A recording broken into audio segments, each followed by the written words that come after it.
Selamu alaikum wa rahmatullahi wa barakatuh të dashur shikues. Ne jemi shumë të lumtur që jemi bashkë edhe sot në këtë program të bukur të Ramazanit. Sot do të flasim për një temë shumë të rëndësishme që na mëson si të sjellemi mirën njerëzit rreth nesh dhe si të fitojmë kënaqësitë e Allahut. Sot do të dëgjojmë me vëmendje nxënësit tonë dhe të marrë një mësim të mirë nga kjo temë. Pyetja: cila është rëndësia e respektit ndaj të moshorëve? Bismillahirrahmanirrahim. Falënderimi i takon Allahut për çdo mirësi.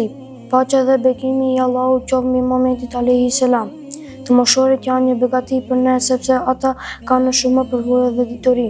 Ata kanë punuar shumë gjatë jetës së tyre dhe na kanë rritur me dashuri dhe përkushtim. Ne respektojmë të moshorët duke u folur me zë të butë, duke mos u ofenduar dhe duke i dëgjuar me vëmendje kur flasin. Pejgamberi Muhamedi alayhis salam na ka mësuar se respekti është shenja e besimit. Allahu i do ata që sillen mirë me prindërit, gjyshërit dhe me të gjithë të moshuarit. Kur i respektojmë të moshuarit, ne tregojmë se kemi edukatë të mirë dhe se po ndjekim rrugën e Islamit. Falenderojmë nxënësi Besit Xhemaili për këtë këshill shumë të bukur. Allahu ua pranoj fagjërimin.